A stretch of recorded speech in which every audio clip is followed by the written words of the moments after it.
Hey, good day, Nick. So great to see you. Oh, it's good to see you, Ken.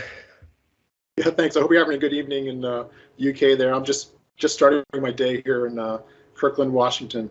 Um, thanks so much for agreeing to join me in this little discussion, little Q&A that we set up here. Oh, it's good to see you, Ken. It's really good to see you. And it was great to read your vision paper that you published here at UIST. So, could you just tell us a bit about yourself? Just introduce yourself for people who may not already know you and how wonderful you are. Yeah, of course. Thanks, Ken. So, yeah, my name is Nick Marquardt. I'm a associate professor at UCL in London and also visiting researcher at Microsoft. Working on a number of projects in cross-device computing, physical computing, and several other areas as well. So, Ken, in your vision paper, what you mention is that we as a field in HCI, it's very important for us to consider and fully embrace what you call and frame around the seen but unnoticed vocabulary of touch. And I was wondering if you could just start by explaining a little bit of why is it important for us and what you propose. Sure, absolutely. And yeah, thanks so much, Nick, for being sport here to bounce some questions off me, and also thank you for reading the vision document. It was really fun to put this together, and it kind of came out of this is something I've been thinking about for years. Like, in fact, since you yourself, Nick, you worked with me as an intern back over 10 years ago now. I don't know if you knew this, but like my original name for our project, which was about cross-device interaction, I called it the spaces in between, was kind of the name I had for it in my folder system. Right, I just realized this the other day, and it kind of makes me realize I've come full circle on that with this, thinking about this. So, the other place this comes from is just thinking about just, day-to-day interactions with devices and thinking about, there's so much that's touch-based these days, but when you start thinking about like, well, what is touch? And you just start pulling on that thread and kind of seeing where it goes, just so much starts unraveling, right?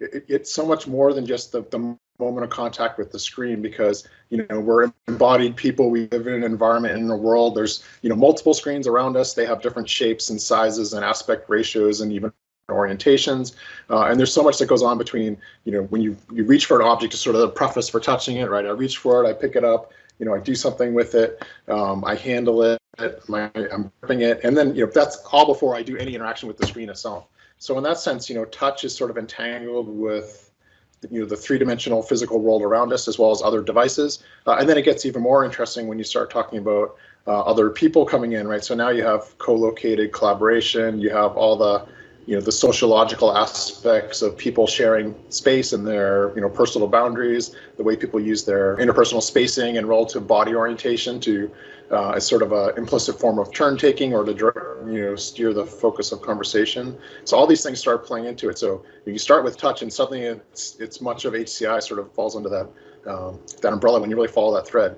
And yet, even as I say all of this, like I'm pointing out a lot of things that are perhaps obvious, but many of these have not really been studied in depth. For example, like very little is known about how hands move in three-dimensional space in the moments before and after you actually pick up a mobile device and do something with it, right? What is that actual, how does that look as I'm picking it up? How does it look as the finger's approaching, or if I'm holding it one-handed? How do all these things look in general? And how do we kind of put that on a firmer scientific foundation and really unpack those behaviors? As well, there's many, much more implicit kind of things that go on where I'm carrying my device around with me. I'm walking from place to place. I approach a certain device even as I move further away from another. These are all sort of signals to our systems that currently are largely ignored and could, be really vital clues for context in terms of how the system should react appropriately, depending on the form factor and your task and the social situation and how many people are there. So to find some of these clues and looking for the right behaviors, you mentioned a number of theories in that position paper as well. And I was wondering, what do you see as taking these theories like proxemics, affirmations, and others to then help us to find the right lens into what is going on? I was just wondering what your perspective is of how these theories play a role for us and how they help us to find and uncover the right kind of nuances of these behaviors we want to look at. Right. I mean, I think, things like proxemics and F-formations they're critical concepts because they give us a lens through which to view these behaviors and kind of just, even just be more attuned to the fact that these behaviors do exist and the fact that, maybe if I just lean into the call versus lean away, like, that's an implicit signal that tells you something's going on.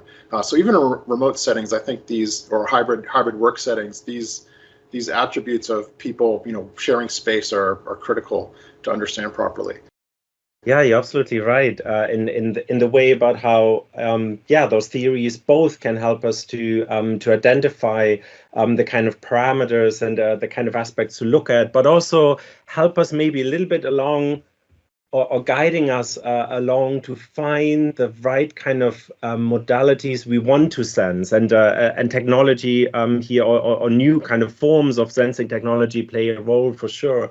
And I was wondering for the kind of technology we need to actually span a wider spectrum, right? So expanding from primarily sensing touch interaction to interactions with the full approach of our hands, other things that are going on, more of the context around, more of our bodies and so on. What do you see as the key technologies we would need, or what are combinations of technologies we might need to help us gather that information? Yeah, great question, Nick.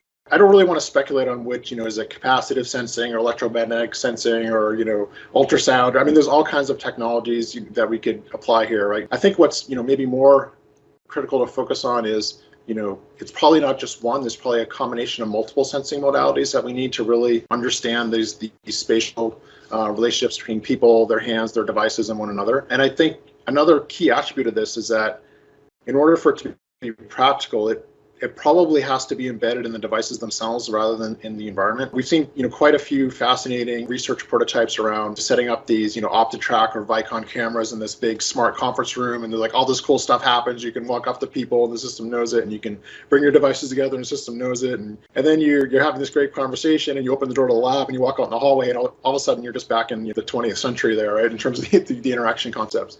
So, the fact that it only works in these smart spaces is a big problem with those kind of approaches. But how do we bridge that to having, simple devices that are practical, that, aren't too expensive, that aren't too power hungry, that you can actually put on mobile or semi-fixed devices, as well as, possibly on more kind of furniture type installations like a gigantic 84-inch wall display. Okay, there maybe having a fixed camera makes sense, or depth sensor. But in general, how do you weave together all these different views of the world, right, that are, some of them are moving, some of them are static? How do you actually transform the coordinates between one device to another? It's just a very simple geometric puzzle, right? But there's a lot of complexity that goes with that. But having just some very simple sensors that give you enough insight to understand how touch weaves together across single or multiple devices, and these full 3D trajectories, these full interactions with other people, that's where we want to get to.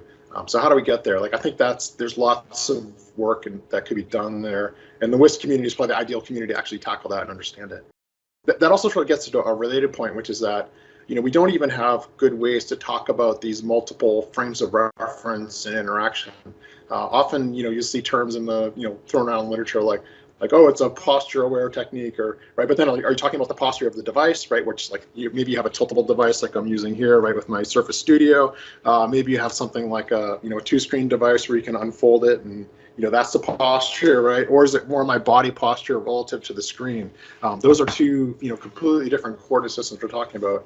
One is device-centric, the other is ego-centric. But even when you get down to the nitty-gritty of like actually interacting with a device, like I'm holding it in my hand, so then I have sort of a hand or grip-centric, reference frame. Or maybe I'm doing thumb interaction, right? So then you kind of want almost like this thumb relative coordinate system. So how do you tie all these together and have the interactions be able to flow across them from one scale to another in a way that they can be reconciled appropriately? Or even in like the real world, like I might say like, hey Nick, look at that thing over there, right? In order for the system to understand that reference, it has to have some idea of what I'm pointing to, right? In a real conversation, that's sort of tacitly understood, but we need somehow to register this all to the same coordinate system, and that's sorely lacking. We don't even have good terms to even talk about them in a consistent way. I really like what you say about the kind of vocabulary we need and the kind of terms to describe these frames of reference, and also how they broaden again beyond different categories and help us to in some way also unify that space a little bit, or at least in the kind of way we talk about it, bring a bit more kind of guidance and framework around it. So Ken, in the paper, you also mentioned about the importance of micromobility and how micromobility can also help us maybe as one lens into the subtle nuances and kind of uncovering of what is important to consider. Yeah, so micromobility is this concept that's really fascinated me. I've observed it in many contexts, like including in collaboration with you, Nick. And it's just this concept that where many of the artifacts that we use in the real world are themselves mobile. So for example, if I want to say like, hey, Nick, here's this vision document that I wrote for UIST, I can just hold it up to the camera and show it to you. And if the background subtraction doesn't take it away, right, you would be able to see that. So it's a very simple way for me to share an artifact with you, without any kind of modes or any of this kind of foolishness that we encounter in current video conferencing tools and many other contexts, right? So it seems like there should be a way to incorporate these kind of very simple, human use of physical objects as social proxies, social ways to steer the conversation, ways to adjust the social focus. So another aspect of this, like, where these artifacts come in and they're used as a way to actually, it's an implicit form of turn taking in effect. So it kind of has that implicit back channel aspect to it as well. And this in itself is not particularly well understood in terms of deeply characterizing what actually happens moment to moment. What are those orientations and 3D trajectories of the objects and placement, distance, how are those aspects actually used, holding up a mobile phone, holding up a tablet, and sharing with other people. That artifact actually becomes part of those formations. And that is not very well understood. Like how do objects actually mediate these social spaces? How do they change people's expectations of social distance? How does that work, right? So that's, these are all aspects of, that's why I call it the seen but unnoticed. They're kind of day-to-day things that we do all the time in terms of our interaction with other people, with the world, yet, they tend not to be noticed. And they're certainly not well understood or well characterized in terms of a behavioral standpoint that would let us operationalize these further in interactions and, cool new sensing techniques and all that great stuff that we tend to see it with from year to year. I really like the richness of these kind of behaviors and how we could consider them in interaction design, in new technologies and so on. Do we, in a way, already create a new way just by the fact that the technology does respond to them? Yeah, I mean, that's the catch-22 with all of this stuff, right? Is that the moment that you sense that you're proximal to a display, now that implicitly or explicitly becomes part of the vocabulary of your interaction with the device, right? So, if not done well, it might actually reappropriate a natural behavior to something that becomes like, oh, now I'm controlling a computer, right? So now I can't stand where I want to anymore without something happening that I don't want to. You want to be able to leverage these things and kind of use them to drive smart adaptations, smart contextual techniques, at times even explicit interactions, but you have to do so in a way that leaves space for those natural interactions that people have between one another, so that it doesn't interfere with human communication. And how to do that is I'd say that's sort of one of the great unknowns. So Ken, you also mentioned that besides considering the richness of touch and multi-touch interaction, some of these kind of behaviors, we also want to look in a broader context in multi-device interaction and other device ecologies. Yeah, we've had a project running for a few years now called Surface Fleet, looking at multi-device interaction. And kind of what struck me there is that we really seem to be at this inflection point in computing where it starts to raise very interesting questions about, from a computer science perspective, about what are the architectures of our future systems, and how do we write programs that can be robust and reliable and are easy to write across these kind of distributed systems. And it even raises the question of okay, well, what is even an operating system anymore? Is a thing like a process something that even makes sense to talk about anymore? Or do you need a new conception where your process can actually be running across multiple devices that are unbound in a sense, where you can declare a variable and it can pass back and forth between multiple instances running on multiple devices and the right things just happen in the background? And so at the same time, that's going to open up some really interesting possibilities for cross-device interaction techniques, user experiences, and sort of this new multi-screen, multi-device, brave new world that we find ourselves entering, which has only been accelerated by this, new future of work that we find ourselves in, where everyone's working remotely. That kind of experience and that kind of transaction cost, where it's literally at the second or sub-second level, is sorely lacking in the current systems we have. So how do we bring all these devices together? And what's interesting is that the modalities that we've been talking about, touch, motion of devices, even multimodal interaction like speech, these are the modalities that naturally cross the bezels of screens, right? So it seems like there should be a connection there in terms of bringing all these things together. And I'll even point out that you yourself, Nick, drove this project recently in the air constellations work that you'll be presenting at UIST as well, in terms of actually making the devices themselves mobile in space and understanding that. So you can just stick devices in these little spatially aware armatures, you can move them around, you can pose them together, you can contrast information side by side, you can have your video conference up while you have your whiteboard down on two separate devices, then go up back to your document writing mode, all very flexibly in a way that suits these sort of ad hoc home at work and working at home situations that we find ourselves in. So I mean, that's another example of, I didn't talk about it in this vision, but that's another great example of how, almost turning touch inside out, where instead of your finger moving from device to device, well, why not just bring the devices together? Shouldn't that do something interesting? That too, I think, is part of this vision of how we can bring touch into the third dimension to multiple people across multiple devices. Basically, you never want one of anything. I mean, I just see that's where the field is going. So I think there's really exciting things yet to come in terms of computing in the right place at the right time in the right way. So this notion of place in terms of how things move from place to place is going to become critical. So that's just a few thoughts about where we might be going with all this in the future. Great. Okay, thanks a lot, Nick. Thanks for being game for this. All right. It's good seeing you. All right. Bye.